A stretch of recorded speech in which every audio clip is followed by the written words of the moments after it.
প্রিয় শিক্ষার্থী বন্ধুরা, এখন আমরা দেখে নেব আমাদের একাদশ অধ্যায় থেকে কিভাবে আমরা ক্রয় মূল্য এবং বিক্রয় মূল্য নিরূপণ করতে পারি, অর্থাৎ ক্রয় মূল্য এবং বিক্রয় মূল্য সংক্রান্ত কিছু গুরুত্বপূর্ণ তথ্য আমরা এখানে দেখে নেব। তো প্রথমে আমরা এখানে দেখতে পাচ্ছি, যদি আমরা ক্রয় মূল্য নিরূপণ করতে চাই তাহলে প্রথমে আমরা একটু যদি ক্রয় মূল্য সম্পর্কে ধারণা দিই। ক্রয় মূল্য বলতে আমরা মূলত বুঝে থাকি একটা পণ্য ক্রয় করার সংক্রান্ত যাবতীয় যা যা খরচ আছে প্রত্যেকটা প্রত্যক্ষ খরচের যোগফল। যেমন মনে করো, তুমি যদি একটা কাঁচামাল ক্রয় করে থাকো, সেই কাঁচামালটা ক্রয় করার পরে তোমার দোকান বা গুদাম ঘরে নিয়ে আসার জন্য তোমার যাবতীয় যা যা খরচ করতে হবে প্রত্যেকটাই কিন্তু সেই ক্রয় সংক্রান্ত খরচ।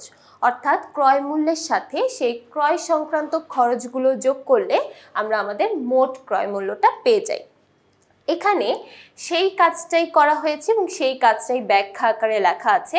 আমরা যদি ক্রয় মূল্য নির্ণয় করতে চাই তাহলে ক্রয় মূল্য নির্ণয় করার জন্য প্রথমে আমরা মূল্য বাবদ, অর্থাৎ ক্রয় বাবদ আমরা যতটুকু মূল্য পরিশোধ করেছি সেই মূল্যের সাথে অন্যান্য প্রত্যক্ষ খরচগুলোকে যোগ করে দিব।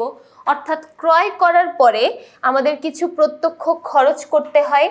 যেমন এখানে কিছু প্রত্যক্ষ খরচের নাম দেখতে পাচ্ছি।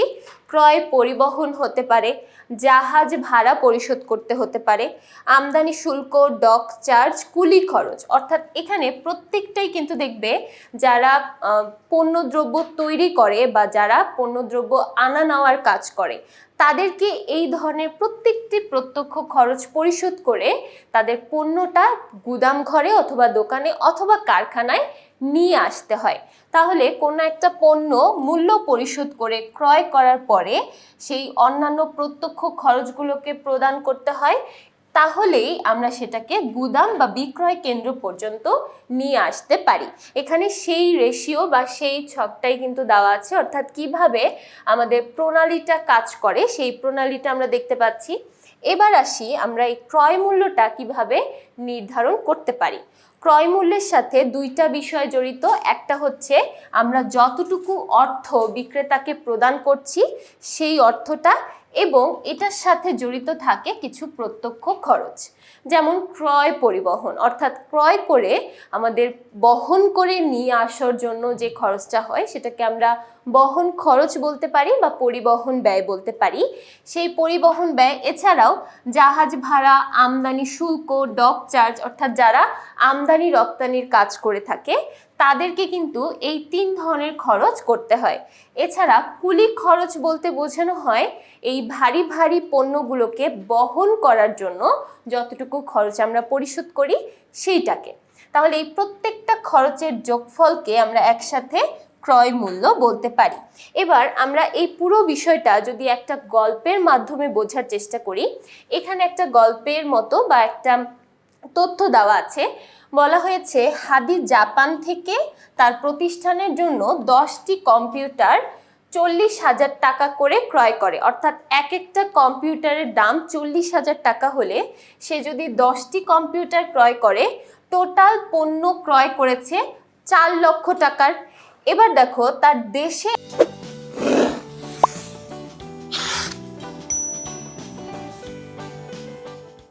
আনার জন্য আরো অনেকগুলো খরচ হয়েছে।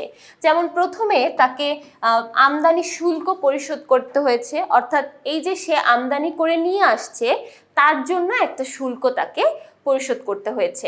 তারপর সেই কম্পিউটারগুলো আমাদের দেশ পর্যন্ত নিয়ে আসার জন্য জাহাজ ভাড়া দিতে হয়েছে।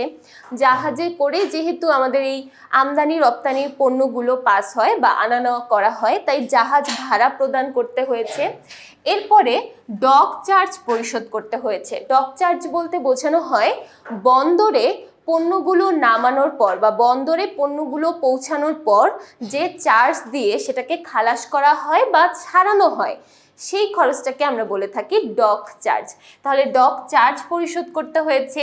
এরপর সেই কম্পিউটারগুলোকে বহন করে নিয়ে আসার জন্য, ক্যারি করার জন্য কুলি খরচ করা হয়েছে। এবং ফাইনালি আমাদের কিছু ট্রান্সপোর্টেশন খরচ হয়েছে, অর্থাৎ ক্রয় করে পরিবহনের মাধ্যম করে আমরা যখন নিয়ে আসছি সেই বহন খরচটা হয়েছে ক্রয় পরিবহন বা আন্তঃপরিবহন হিসেবে। তাহলে দেখো শুধুমাত্র দাম দাঁড়াচ্ছে 4 লক্ষ টাকা, অর্থাৎ কম্পিউটারের দাম এখানে 4 লক্ষ টাকা। এছাড়াও এখানে আরও কিছু খরচ হয়েছে, অর্থাৎ আরও কিছু প্রত্যক্ষ খরচ হয়েছে।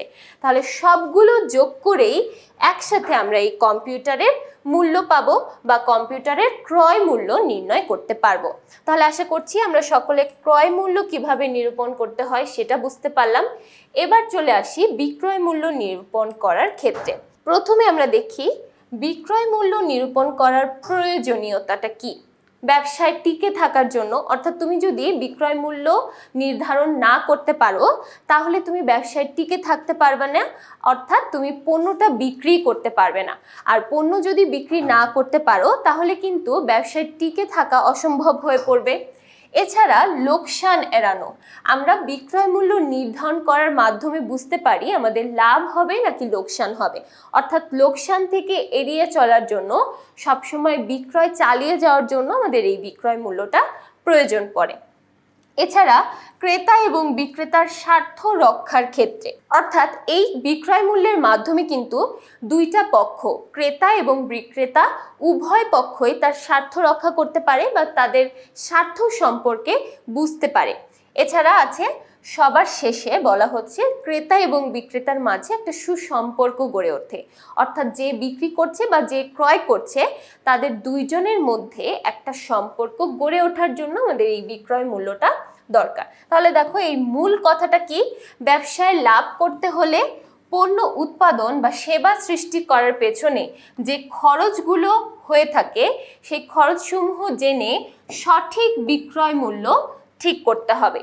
তাহলে দেখো আমরা যদি ব্যবসায় লাভ করে টিকে থাকতে চাই তাহলে আমাদের এই বিক্রয় মূল্যটা জরুরি, এবং এই বিক্রয় মূল্য নির্ধারণ করার জন্য প্রত্যেকটা খরচ সম্পর্কে জানা আমাদের জরুরি। অর্থাৎ প্রত্যেকটা খরচ সম্পর্কে না জানলে আমরা বিক্রয় মূল্য নির্ধারণ করতে পারবো না। তাহলে এবার আসো আমরা বিক্রয় মূল্যটা কিভাবে নির্ধারণ করতে পারি। বিক্রয় মূল্যের সাথে 3টা বিষয় জড়িত থাকে। প্রথমে আছে সেই পণ্যের ক্রয় মূল্য, অর্থাৎ যতটুকু টাকা পরিশোধ করে আমরা ক্রয় করেছি সেই মূল্য। এছাড়া পরোক্ষ কিছু খরচ, অর্থাৎ পণ্যটা উৎপাদন এবং উৎপাদন সংক্রান্ত যা যা খরচ হচ্ছে।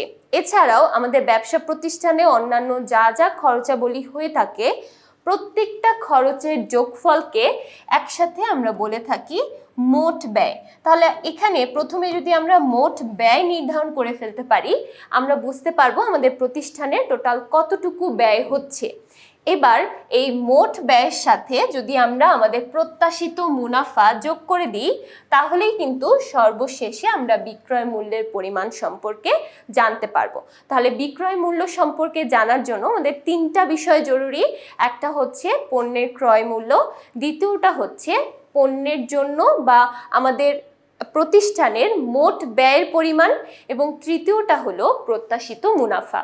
এই 3টা বিষয়ের যোগফলকে একসাথে আমরা বলে থাকি বিক্রয় মূল্য। তাহলে আজকের পর্বে আমরা জেনে নিলাম কিভাবে আমরা ক্রয় মূল্য এবং বিক্রয় মূল্য আলাদা আলাদাভাবে নির্ধারণ করতে পারি। আশা করছি ক্রয় মূল্য এবং বিক্রয় মূল্য সম্পর্কে প্রত্যেকটা ধারণা সবাই খুব ভালোভাবে বুঝতে পেরেছি। পরবর্তী পর্বে আমরা আমাদের উৎপাদন ব্যয় সম্পর্কে আলোচনা করব। সো পরবর্তী পর্বগুলো দেখার জন্য সবাইকে আমন্ত্রণ জানিয়ে আজকে এখানেই শেষ করছি। সবাইকে ধন্যবাদ।